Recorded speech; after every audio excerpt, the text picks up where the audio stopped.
au-dessus de Khartoum, symbole d'un pays qui ne sait plus où il va. De nouveau, ce dimanche, des milliers de Soudanais sont sortis dans les rues. Les autorités ont tenté une fois encore de bloquer la mobilisation. En vain, gaz lacrymogène, tirs de balles et coups de bâton. 3 manifestants sont morts. Dans la soirée, le Premier ministre apparaît à la télévision d'État.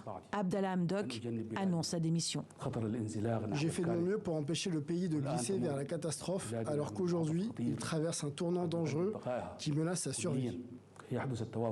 Malgré tout ce qui a été fait pour parvenir à un consensus, pour tenir nos promesses au peuple, sécurité, paix et éviter les effusions de sang, rien de cela ne s'est produit. Il était le visage civil de la transition. Les généraux sont désormais seuls aux commandes. La rumeur enflait ces dernières heures et la presse locale assurait que le Premier ministre ne se présentait plus à son bureau depuis des jours. L'ancien économiste n'a pas connu un moment de répit depuis le coup d'État du 25 octobre.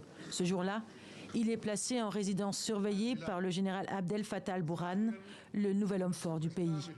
Il est ensuite réinstallé au pouvoir, un mois plus tard, mais les manifestants ne veulent ni partenariat, ni négociation avec l'armée.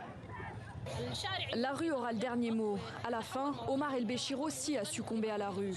Depuis le coup d'État, 57 manifestants ont été tués.